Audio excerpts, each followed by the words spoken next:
And as a Fox News contributor, Huckabee was the 44th governor of Arkansas from 1996 to 2007, becoming one of the longest-serving governors in his state's history. He left a legacy of tax cuts, job creation, the reconstruction of his state's road system, K-12 education reform, and a nationally heralded duplicated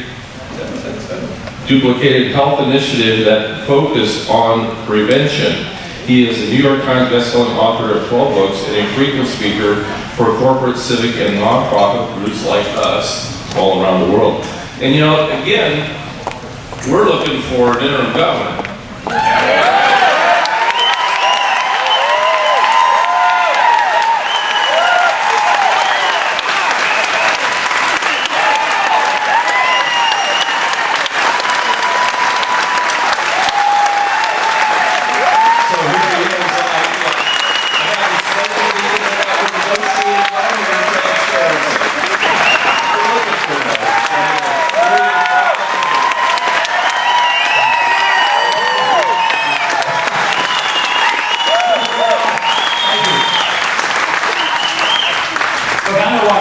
You were needing to stand up and stretch a little bit. I always tell my family, I got a standing ovation when I showed up. Smart people would put Hollywood ahead. If I were that smart, I might be president today. Look, I got to get something out of the way. Look, folks, Donald Trump was not my first choice for president. I was my first choice. Really is. But I can also tell you, he was my second choice. And when I got out of the race, a lot of people were surprised that I endorsed him, campaigned for him. You shouldn't be surprised, because I really believe that what we needed in Washington was someone who would disrupt things. Yeah. Well, he's certainly done that. But in the kind of way that we needed. I want to thank you for a delightful and gracious introduction. I mean that sincerely, because these days, I don't get that kind of introduction much anymore. I used to, all this biographical stuff. In fact, sometimes it would be too much of it. But that was nice. And the reason I like it is because most of the time when I go to speak now, you know what I get? Ladies and gentlemen, Sarah's dad.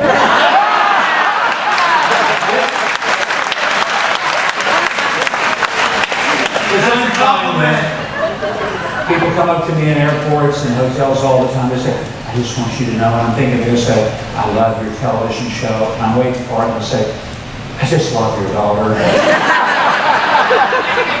I do too. And it's okay. No parent is ever jealous of his or her child's success or popularity. And so I have these wonderful moments where people ask me, they say, well, can I ask you something? How did Sarah get to be so tough? I say, have you ever met her mother? I never say that when her mother was around. I'm not stupid. No, honestly, what happened, she was the youngest of our 3 children. Had 2 older brothers. She was the only girl and the youngest. They, to this day, say she was spoiled and the favorite. They would be right. But seriously, what happened when the kids were all little, they were so mean to her. You know, brothers tend to do that to the baby sister. Right? Horrible. And they were so mean to her. Once, when she was little, they super glued her fingers together. That necessitated a trip to the emergency room to get them unstuck. They once gave her a big glass of mud and told her it was a chocolate milkshake. That wasn't very nice. And it didn't take long for that girl to realize not everybody was going to be nice. And if she was going to survive, she was going to fight back. She spent her life fighting back. And so when people would see her walk into the podium at the White House, I sometimes would get the question, does it make you nervous when you see your daughter go in there with all those vicious people? I said, boy, it really does. It makes me real nervous. But not for her. Because I know Jim Acosta and that bunch of goons are about to get their heads handed to them.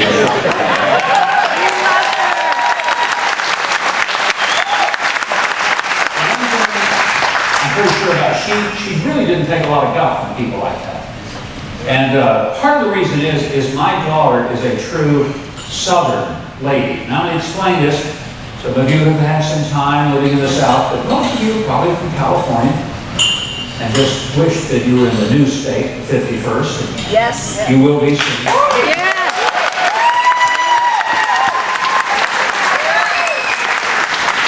For those of you that don't fully understand, I want to help bring a little cultural understanding here.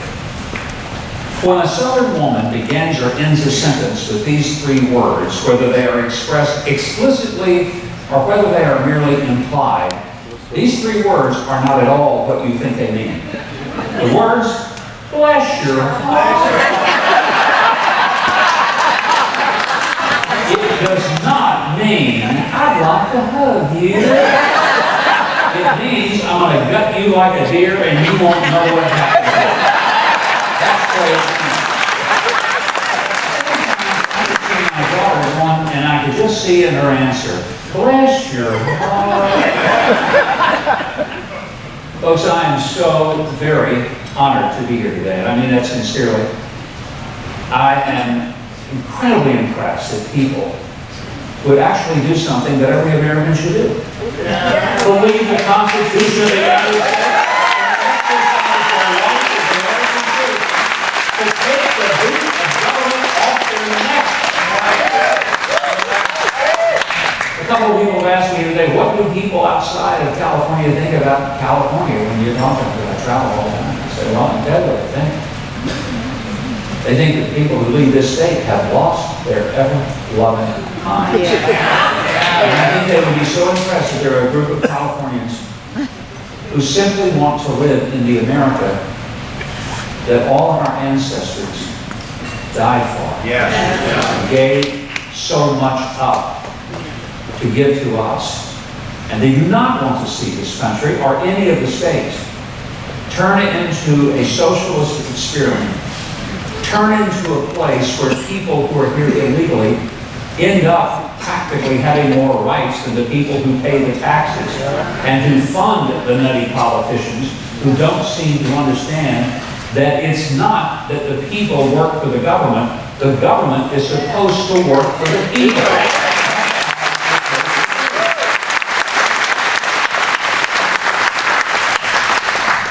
My television show every weekend, we do it in Nashville. And we have a large studio audience. It's a wonderful theater. If you ever come through Nashville and you're there for a taping day, I hope you come. You'll see a lot of your fellow Californians. A lot of them are visiting, looking for a place to live in Tennessee. And a lot of others have already moved there.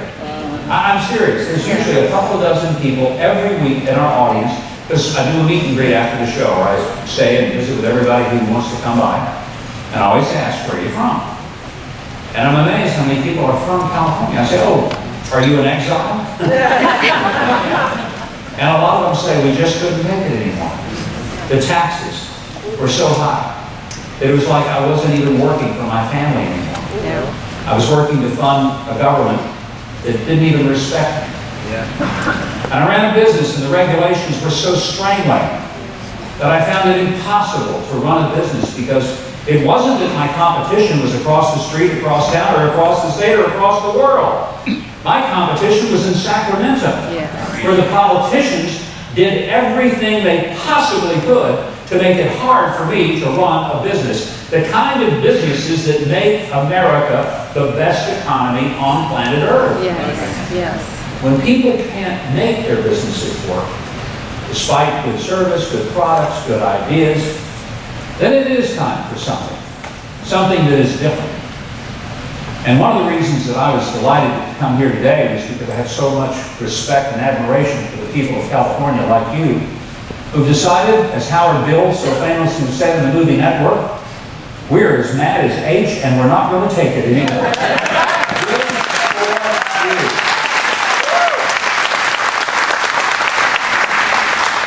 Now, I know that there are some people in California who probably think that the people in this room and people like you are kind of strange.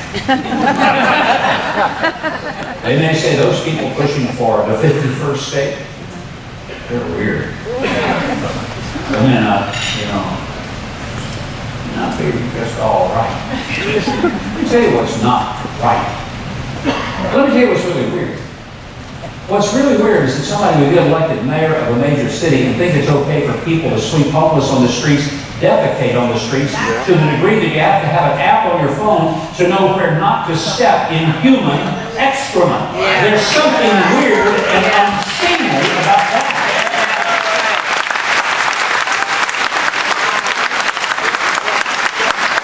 There's something incredibly wrong where political leaders of your state think somehow that they ought to protect people who have broken a law by shielding from the people who are supposed to enforce the law and wanting to get away from and completely ridding themselves of the very law enforcement agencies that are supposed to keep the streets you live on safe.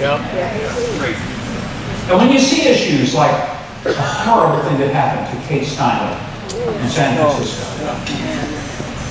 and the fact that there were so many of the politicians of this state who could not bring themselves to realize that the policies that allow a person to come in and out of the United States as a repeat offender, not just an illegal who came and who made a mistake one day, but a person who came to the revolving door over and over 7 times until he murdered a young lady and robbed her of her life in front of her home property. And what you just heard from Agnes is another example of a family whose lives were forever shattered, not just by the person who did the killing, but by the politicians who empowered and enabled. And the surprise to me is not that you're here. The surprise to me is not that there is a movement to create a 51st state, New California. The surprise to me is that there's not 10,000 people trying to get into this room, joining me. I believe they will be very, very soon.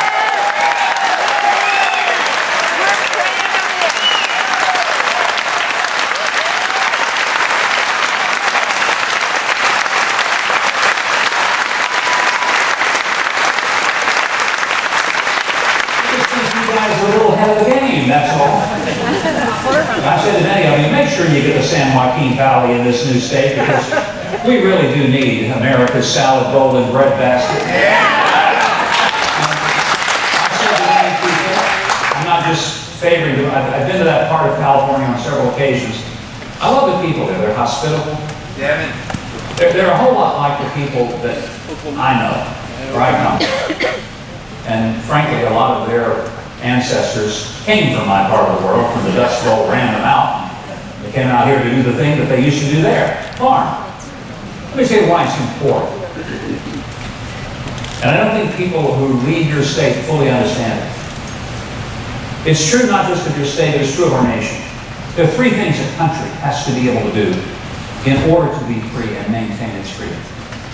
It has to be able to feed itself, fuel itself, and fight for itself. That's right. And let me explain in a brief way what that means.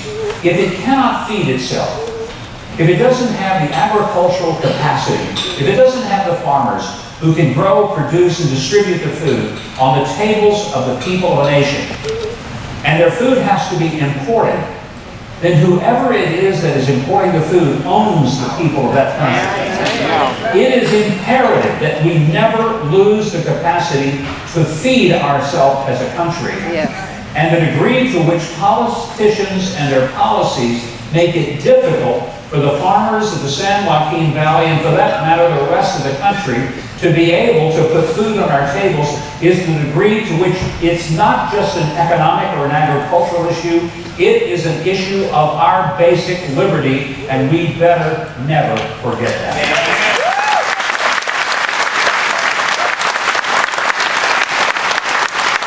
Our country has to be able to fuel itself. One of the best things that President Trump has done for this country, he doesn't get nearly the credit for it that he deserves. And that is by loosening the policies of energy where we're producing now enough energy that even if there's a hiccup in the Middle East, it does not affect gas or oil prices here because we are now exporting and importing for the first time in decades.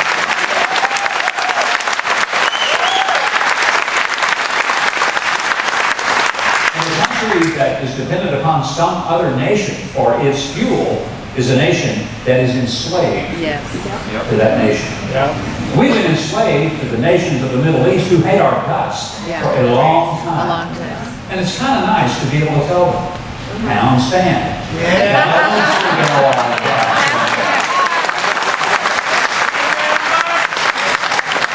And a nation military has to be able to fight for itself. That simply means that it can manufacture its own weapons of warfare. Thank God that Detroit wasn't a crazy place like it is now back in World War II, when Detroit and the places in Michigan could turn their manufacturing capacity into the war effort and build the planes, build the tanks, build the jeeps, build all the things that we needed to win a world war. And we had to wait till somebody shipped those things to us. We might be speaking German or Japanese today, but the fact is we could feed ourselves, we could fuel ourselves, and we could manufacture the weapons to fight for ourselves. And today we are a free people, but if we don't change some policies in this nation, we're not going to be a free people for all that long. And that's why what you're doing in this room and throughout the state of California is not only valuable for your state, it's valuable to the rest of the nation. And I hope you know the eyes of America are upon you and the prayers of America are with you. We want you to succeed.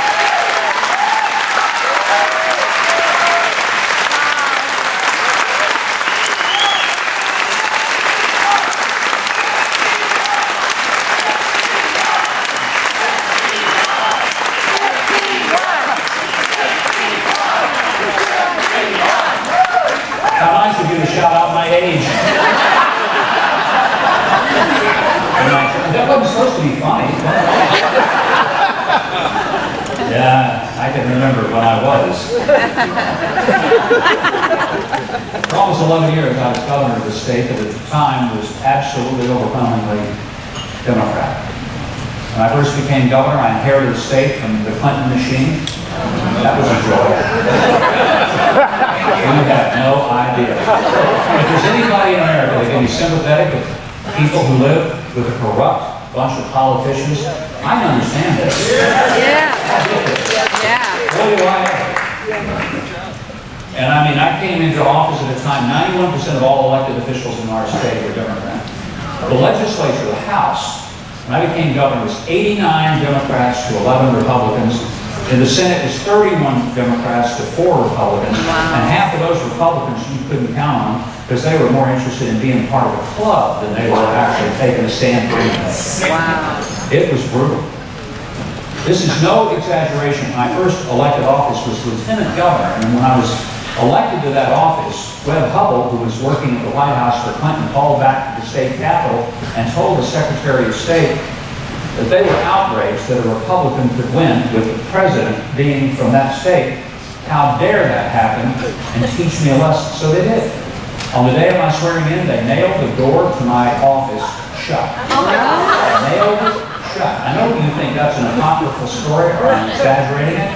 Well, so did the Wall Street Journal. So they flew a reporter down to Little Rock to go to the Capitol and to report. And he reported that it was not an exaggeration. There were literal physical nails in the door jamb that had been placed there by the Democrats at the state capitol. My door was nailed shut from the inside and remained that way for my first 59 days as the lieutenant governor of the state. I would walk down the hall of the Capitol and people turned to go the other way. If I got on an elevator, people would get off. They refused to ride with me in an elevator. I kind of enjoyed that.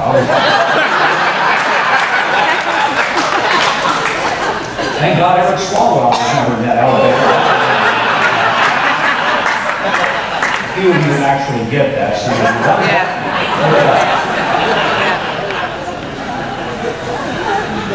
It was a tough environment. I'm happy to report to you. But things got better. By the time I left office, we tripled the number of Republicans in the House and in the Senate.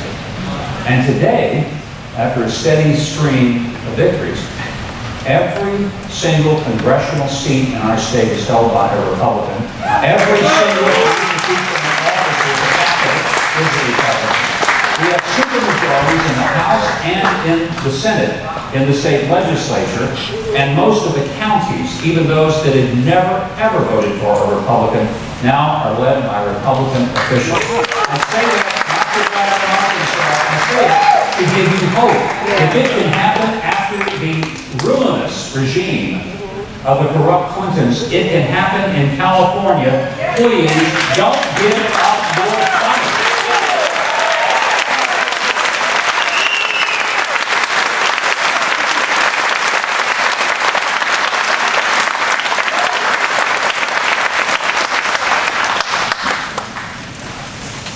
I want to say to you how grateful I am personally for the courage you show in being part of the movement.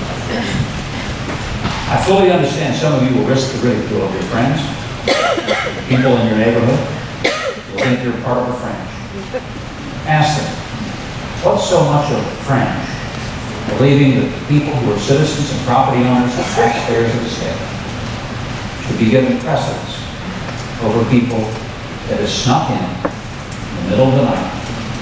They're taking benefits, education, and health care from all the various services and not paying for them. Ask them what's so fringe about wanting a neighborhood where the children can play freely and enjoy life.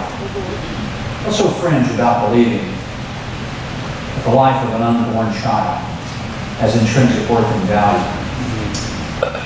and that the notion that it would be okay to take a baby's life even after it's born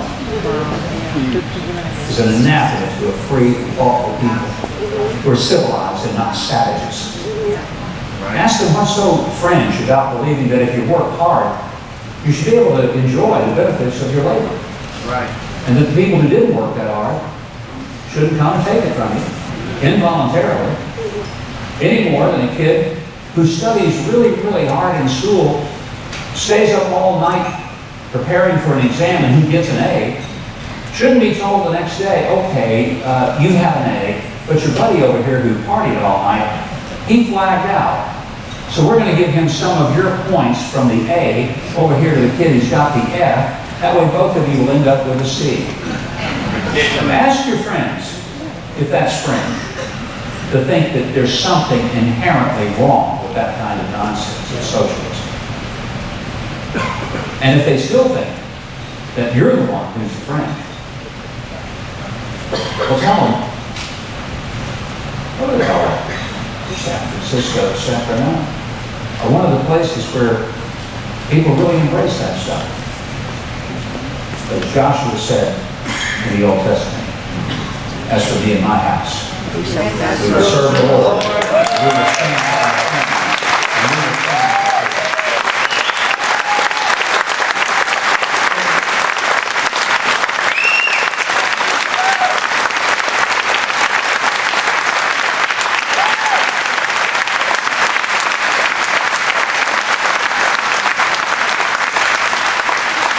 When I was governor, I got to do some pretty cool things.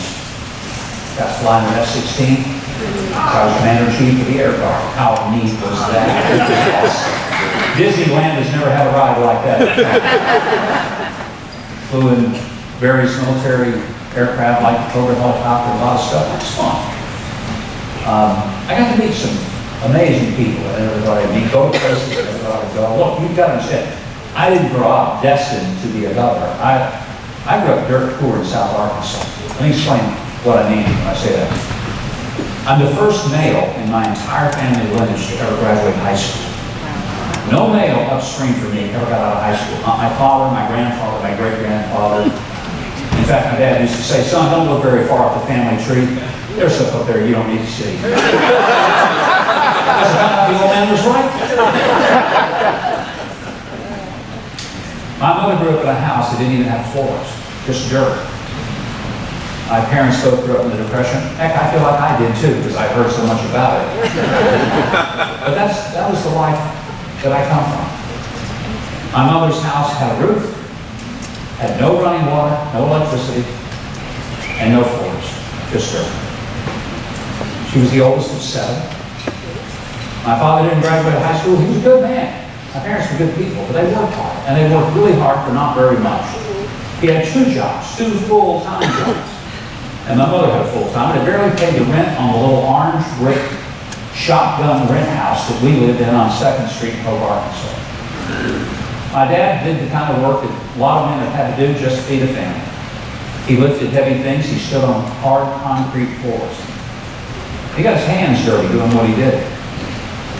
In fact, his hands never could quite get clean, no matter how hard he scrubbed. Some of you in this room, you've had fathers who worked really hard, worked with their hands, and they could scrub and scrub, but there'd always be that residue of the work that never just quite could come out.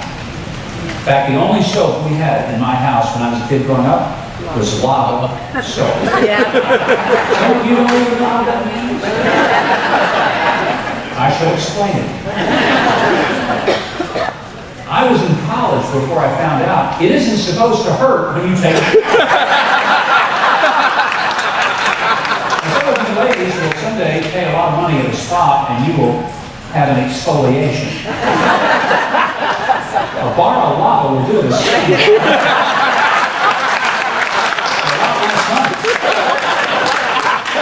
Well, let me issue a warning to all the men here. Don't you dare go out and buy your wife a bar of lava. Valentine's Day next year. So, here, honey, exfoliate yourself. Because there's going to be some skin coming off of your household and lava ain't going to be involved in it. Look, I understand where I came from. I love this country because I do know where I came from. I love this country because a kid like me should never have gotten out of the neighborhood. I should never have been able to even visit the governor's mansion, much less live there for nearly 11 years.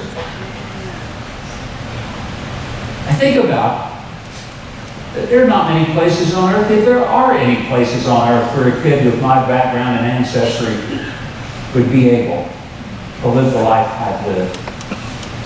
One day stand before nice people like you. Except that I was blessed by the grace of God to be born in the United States of America.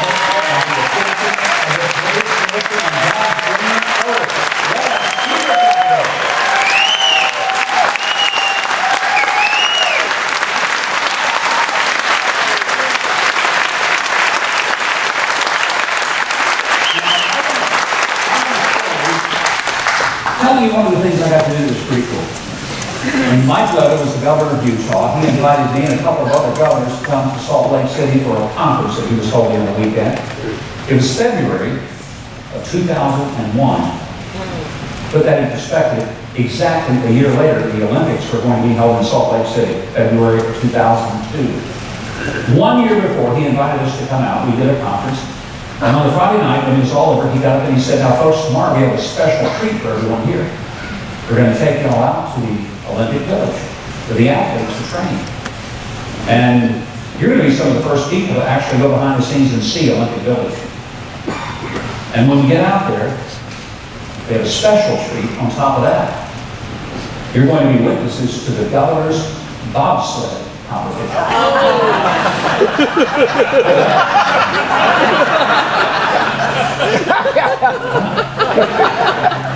And I thought, well, I guess they're going to name bobsleds after each of the governors and we'll cheer them on. But he kept talking. I realized he intimated that we would be in a bobsled.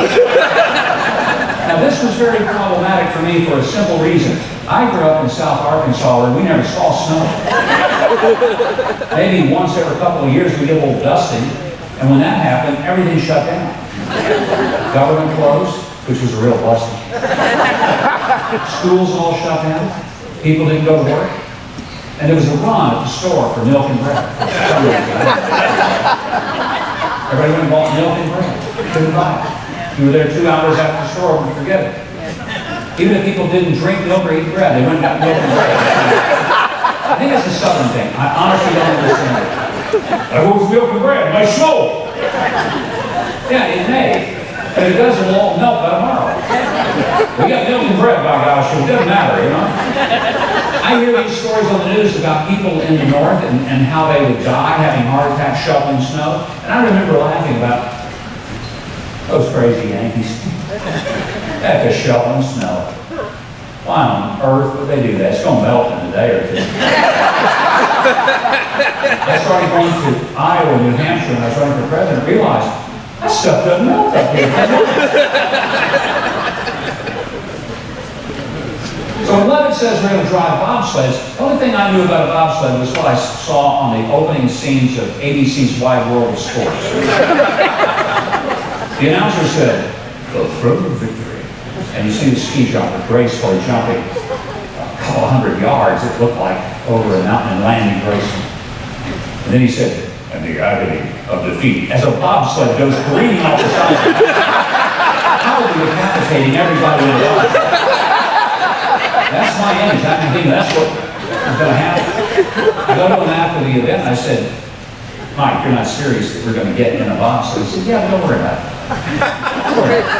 We're going to get you some training." I couldn't sleep that night. Next day we get out to Olympic Village.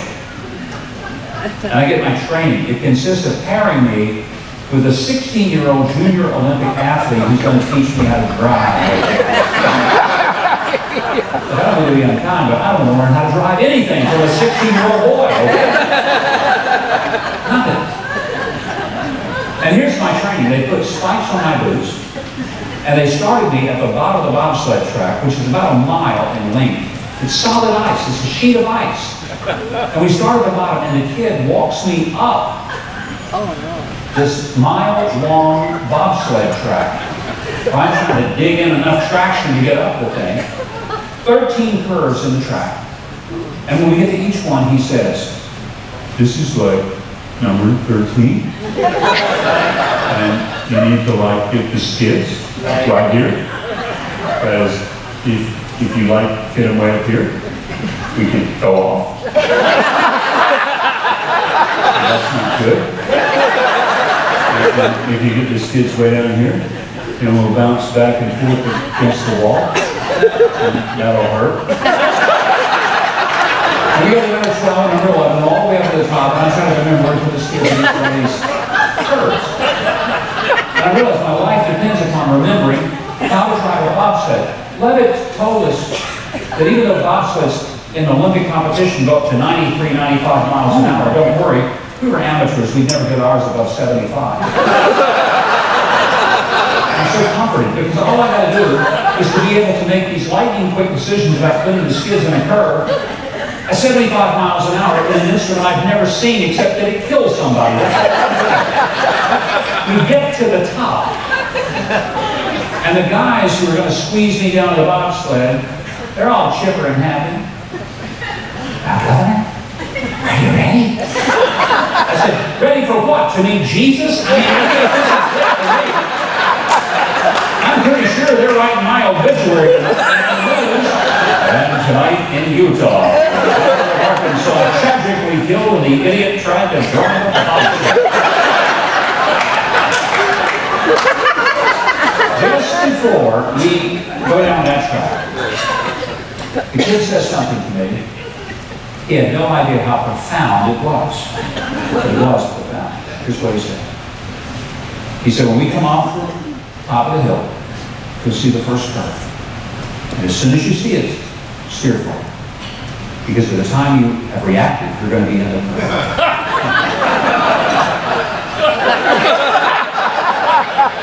He said, "Never look back and never think about if you should have done something differently behind you, because the ice behind you can't hurt you."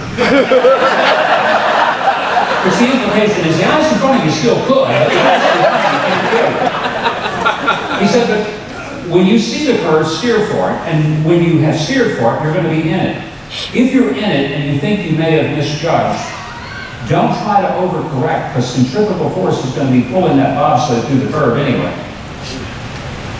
So just ride it out, and as soon as you come through, you're going to see the next curve. And the second that you see the next curve, steer for it.